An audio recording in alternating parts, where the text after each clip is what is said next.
महाभारत का युद्ध अपने अंतिम चरण में था। सूर्य अस्त होने को था और रणभूमि पर घायल पड़े थे महान दानवीर कर्ण।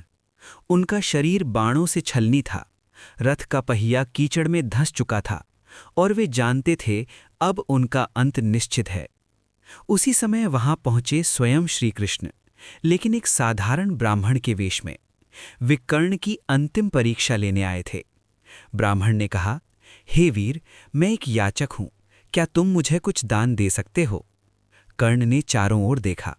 न धन, न अस्त्र, न रथ, देने के लिए कुछ भी शेष नहीं था, लेकिन उनका स्वभाव ही दान था। उन्होंने विनम्रता से कहा, हे ब्राह्मण देव, मेरे पास अब कुछ नहीं बचा, लेकिन मैं आपको खाली हाथ नहीं जाने दूंगा। तभी उन्हें याद आया, उनके मुख में सोने के दांत हैं। घायल शरीर, टूटती सांसें, फिर भी उन्होंने पत्थर उठाया और अपने ही दांत तोड़ डाले।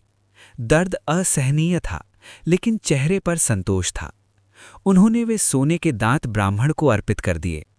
ब्राह्मण यानी कृष्ण ने पूछा, ये तो खून से सने हैं, मैं इन्हें कैसे स्वीकार करूं?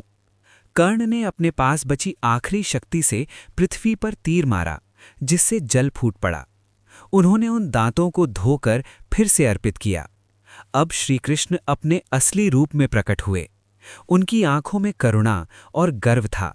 उन्होंने कहा, हे कर्ण, तुम वास्तव में दानवीर हो। तुमने अपनी अंतिम सांस तक अपने धर्म का पालन किया।